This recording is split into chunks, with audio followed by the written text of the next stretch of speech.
materinya terlebih jauh, saya ingin bertanya kepada kamu semua. Ini orang Minang semua ini.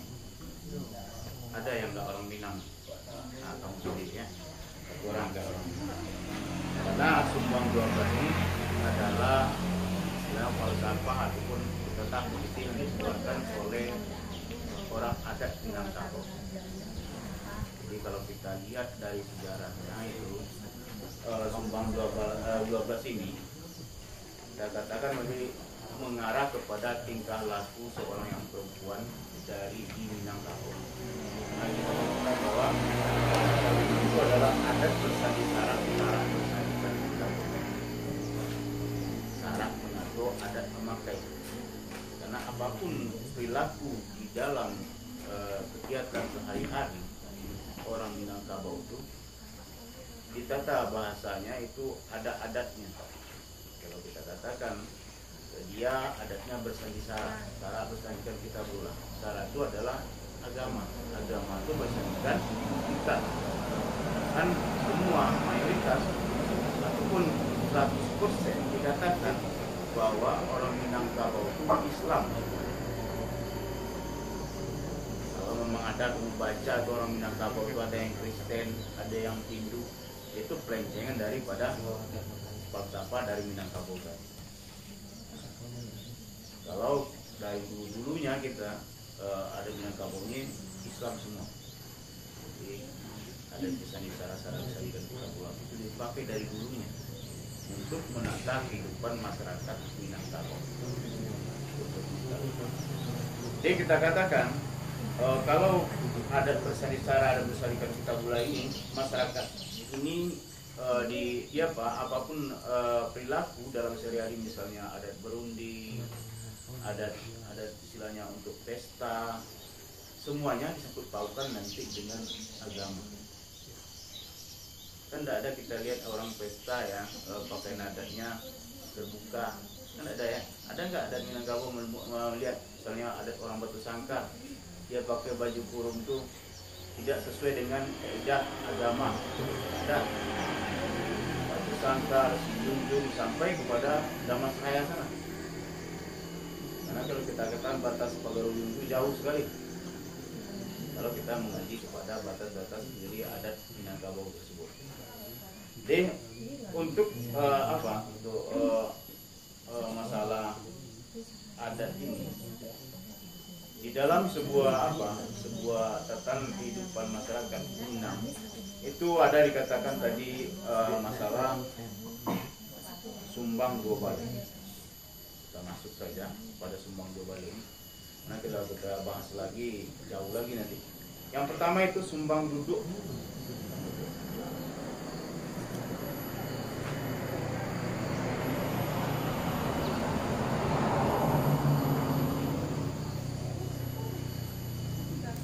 Nah, di dalam ini,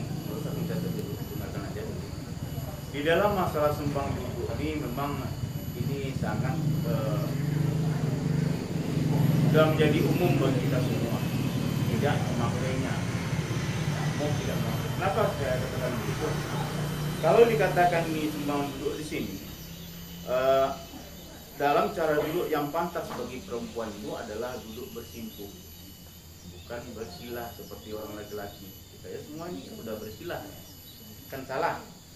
Tapi itulah kebiasaan kita dalam sehari-hari yang mungkin belum terperhatikan. Nah, kalau bagi kamu yang laki-lakinya mungkin nanti besar menjadi diri mama yang akan mengingatkan kemenakannya, kamu harus tahu ini. Walaupun ini perilaku orang perempuan, tapi sebagai laki-laki kamu harus mengingatkan adik perempuan kamu, kemenangan kamu, keluarga kamu yang perempuan. Bagaimana cara hidup yang baik untuk seorang yang perempuan. Jadi itu juga di dalam duduk bersimpuh tadi. Dan jika duduk di kursi pun harus kakinya menyamping dan merapat ke tangan, dan tidak boleh mengangkat kaki. Kita berboncengan juga tidak boleh duduk mengangkat. Dan ini sudah sering kita lihat sekarang, nggak bisa lagi diterapkan.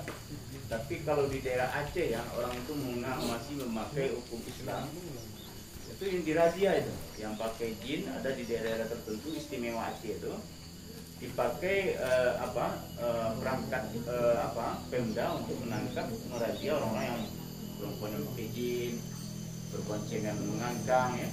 Dia apa dirazia ya? Disuruh pulang kembali. Nggak boleh lewat di sana. Kalau dia pakai jin disuruh pulang dulu. Harus tukar dengan pakaian yang semestinya seorang perempuan. Tapi di daerah kita nggak bisa begitu.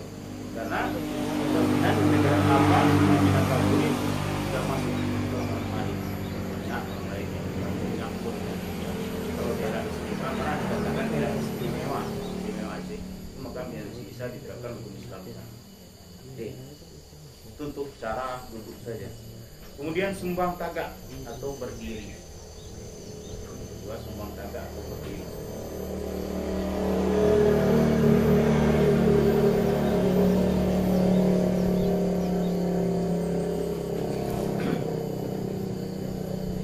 Nah, jadi untuk apa? Perempuan diatur untuk berdiri dengan sopan, tidak berkaca pinggang. Tidak boleh kaca pinggang loh, tegaknya untuk perempuan. Dilarang berdiri di pinggir jalan apabila tidak ada yang berkelindan. Nah, ada nongki di jalan ya. Itu nanti nongkrong di jalan, itu tidak boleh. Dilarang berdiri di pinggir jalan apabila tidak ada dinanti. Itu maksudnya. Dan kemudian itu kan dilarang berdiri berdua dengan lawan jenis yang bukan muhrimnya.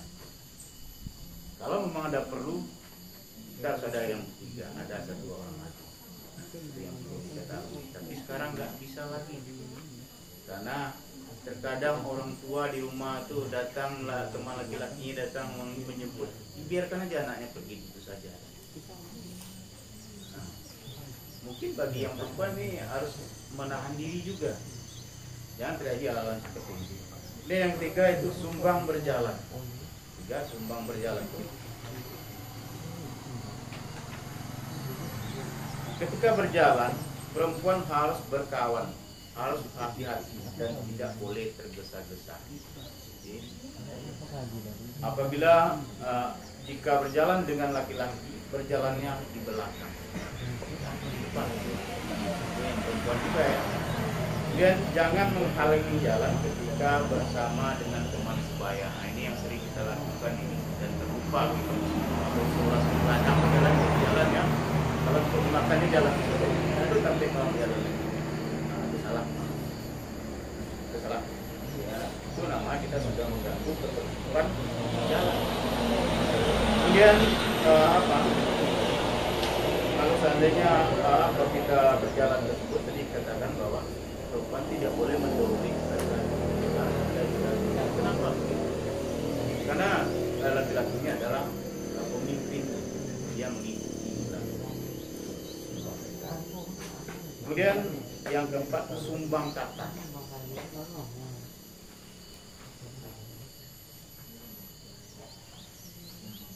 Sumbang kata atau sumbang berbicara. Seorang perempuan harus tahu dan mengerti dengan katonan ampe. Tahu dengan siapa dia berbicara, serta tidak memotong pembicaraan orang lain. Kemudian seorang perempuan berbicara harus sopan dan memiliki tujuan yang jelas. Menyampaikan, perempuan juga tidak boleh tergesa-gesa atau mendayu-dayu atau kegirangan. Ini seperti misalnya kalau seandainya kita melihat pembicaraan ini, kita tidak boleh memotong pembicaraan orang lain. Misalnya orang lagi bicara begitu, langsung masuk aja kita. Padahal pokok bahasanya tidak ada menyangkut kepada kita sendiri. Tidak boleh memotong pembicaraan orang lain. Kemudian kalau berbicara itu jangan terlalu tergesa-gesa. Itu bantu mencerote itu ya. Apalagi diajak orang berunding, marepet bahasanya. Kalau istilah orang bak murebat ini. Mengecek taruh, tak ada salahnya kawan mengecek. Jadi kalau seandainya begitu, nggak bisa jadi adanya berunding. Jadi hati-hati kita berbicara itu satu yang jelas untuk bahasa yang itu namanya sumbang berkata-kata. Kemudian sumbang mencari. Ini sumbang mencari ini atau melihat, ini dia seorang perempuan tidak boleh kalau seandainya datang ke bertamu ke rumah orang, matanya melihat semuanya. Ya, seolah menyelidik di rumah orang, tidak boleh begitu. Itu Kemudian apabila ada tamu yang datang ke rumah, dilarang kita melihat-lihat jam, karena tamu yang datang akan merasa tersinggung. Jam hari, celik jam di tangan, padahal kawan baru tiba. Nah, itu tidak boleh, karena itu juga menyangkut kepada masalah kurangnya norma kita terhadap tamu yang datang. Kemudian juga nanti tamu akan merasa terusir secara halus. Kemudian yang keenam, sumbang makan. Sumbang makan.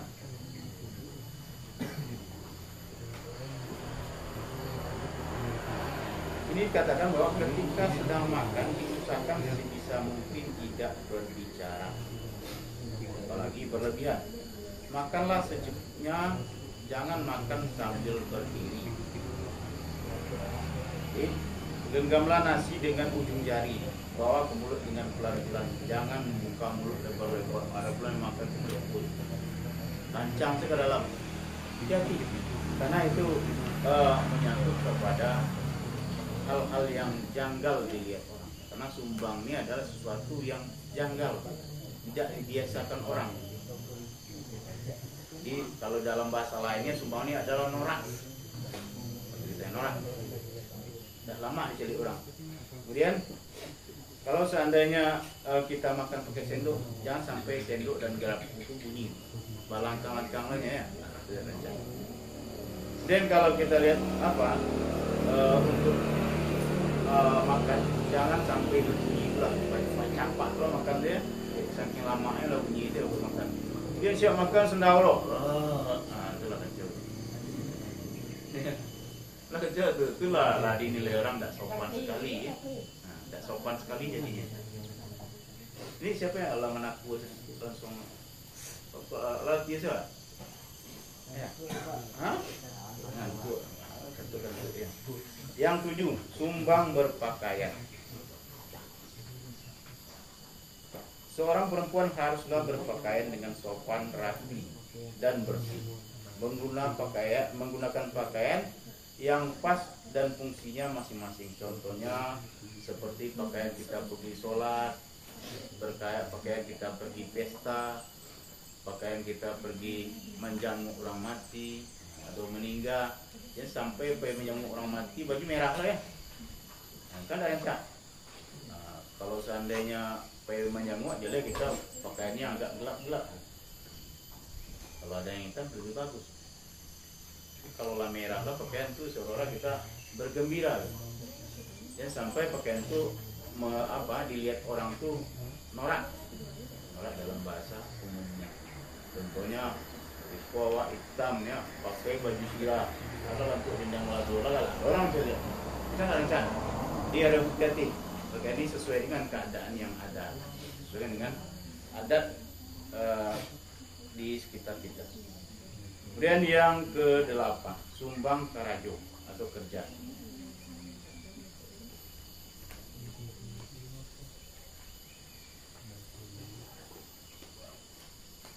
Ya?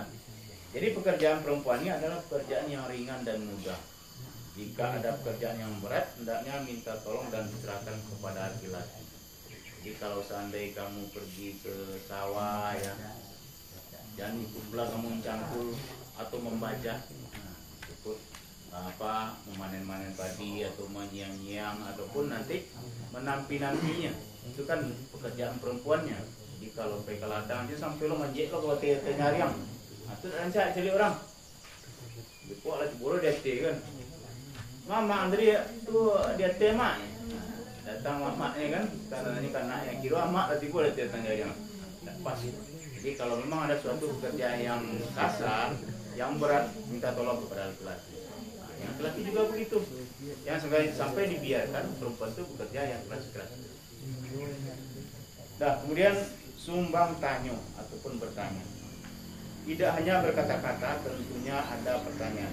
Idealnya bagi perempuan jika bertanya hendaknya mendengarkan lebih dulu penjelasan orang lain, sehingga setelah selesai berbicara, jika ditanya barulah menjawab dengan sopan. Ini yang dimaksud adalah berbicara itu satu-satu tadi, sama seperti yang tadi dikatakan bahwa Ya, bertanya itu tidak boleh merendahkan atau memuji orang. Jadi, kalau bertanya wah, itu malu ya, sampai ya menyelidik itu pertanyaan itu menyelidik atau memuji nggak sih orang. Itu kita kita perhatikan dalam adat pergaulan. Dan yang ke-10 itu sumbang jawab atau menjawab.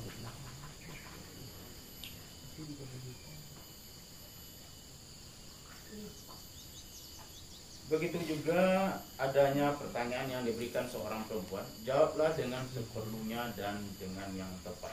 Jangan asal berbicara dan membuat orang berulang untuk bertanya. Dan jika pertanyaan itu tidak perlu jawab, tidak usah jawab, bicaralah seperti. Jadi kalau awak banyak baca itu banyak lowang bertanya oleh 10 ya. Bukan tak ada ya. Dia mau diterima ya. Sama tadi apa yang belakang tadi jadi orang tu ada perlu kecil salah ke belakang. Lah selesai. Kamu tadi ke sebelah lah. Tu kecil lah. Oh aduh tadi orang di sebelah tu lah hitung ujian jadi kan panjang jadi. Jadi itu untuk masalah penjawab pertanyaan tersebut. Kemudian yang 11 sumbang bergaul. Bang bergaul. Bagaul ya. Kalau bahasa Minang itu tulis bahasa Indonesia lah kayak. Oh, baca lo kayak. Dalam segi pergaulan sehari-hari, perempuan haruslah terjaga dan tidak boleh bergaul terlalu dekat dengan muhrimnya. Dan selain itu, juga terlihat sumbang jika perempuan dewasa bergaul dengan anak-anak kecil, apalagi sampai mengikut permainan. Jadi beko dek asik mengasuh ya, mengasuh adik awak lah gadang ya, satu roh manci-manci sini, atau main kelereng, itu kan bagus itu ya. Jadi itu sangat janggal sekali dilihat orang, walaupun itu bukan salah di mata orang, tapi janggal karena kita katakan tadi sumbang itu adalah sesuatu yang tidak layak, tidak lazim dilakukan orang. Dan yang terakhir itu adalah sumbang kurena atau bertingkah laku.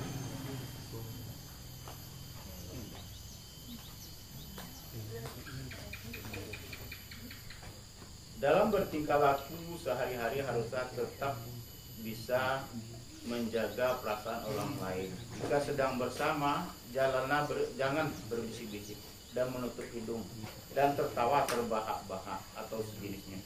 Seorang perempuan haruslah pandai menjaga lisan supaya tidak menyinggung perasaan orang lain. Nah ini yang perlu kita ketahui juga. Kalau misalnya kamu ada duduk bertiga ataupun berempat, aja bisik-bisik lah yang kawan itu tersinggung kawan. Walaupun ya bisik itu mungkin untuk awak berdua ya, tapi kawan tidak lama aja dia. Nah itu juga mungkin hal yang perlu kita perhatikan karena itu dapat juga mengganggu kepada ketentraman perasaan kawan di samping kita. Nah, jadi dalam masalah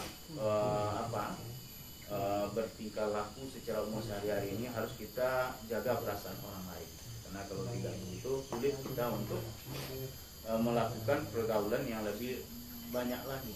Jadi kalau seandainya kurang kawan artinya banyak harus diisi itu ya kawan salah sangku kawan. Jadi itulah ke-12 daripada tingkah laku ataupun sumbang dua balik yang bisa kita lakukan dalam kehidupan sehari-hari yang mungkin tidak akan kita lakukan kesalahan. Karena kalau kita katakan tadi bahwa sumbang itu adalah suatu perilaku yang tidak dibiasakan orang. Memang tidak dikatakan itu salah, tapi tidak dibiasakan orang. Jadi dikatakan tadi kalau awak mengasuh adik jangan sampai lo ikut permainan adik itu rami-rami ya. Nah, jadi adik itu banyak, nah itu yang kita kata orang satu lo tadi.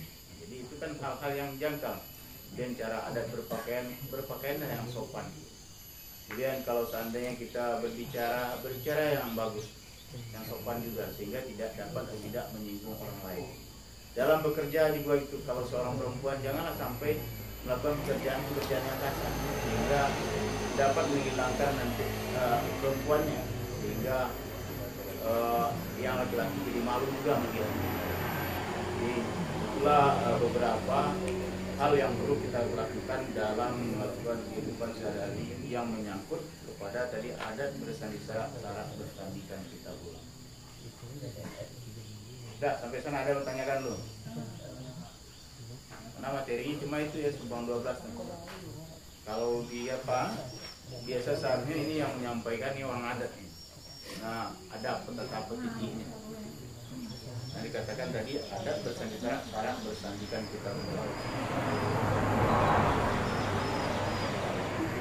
Ada pertanyaan?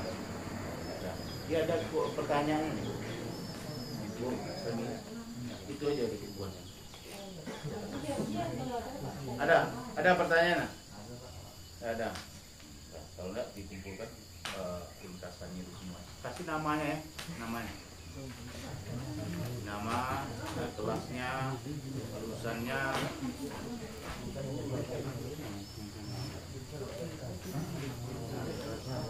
Ada di sana. Ini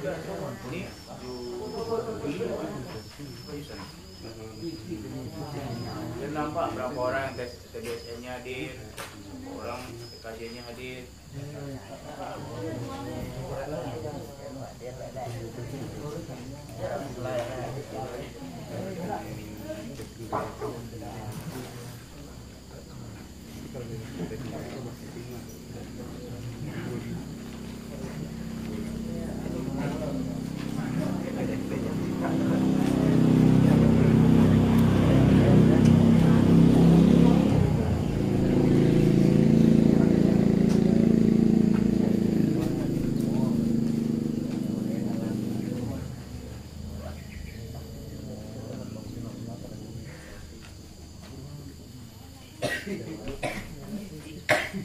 Agung dah, belum.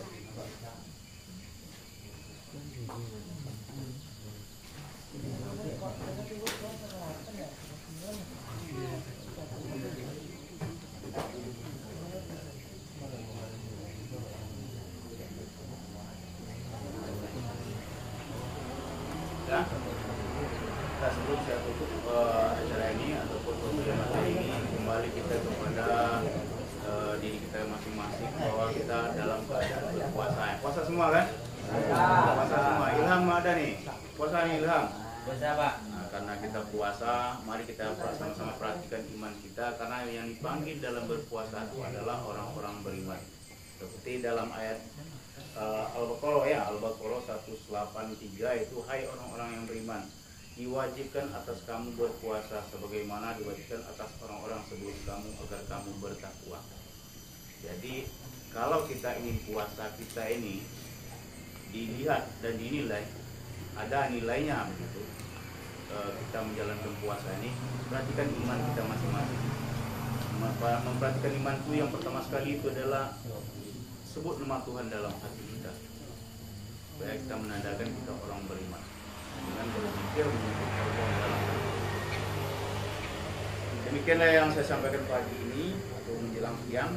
Semoga sesuatu yang saya sampaikan dapat lengket di hati kamu dan menjadi perilaku yang baik pada kehidupan sehari-hari.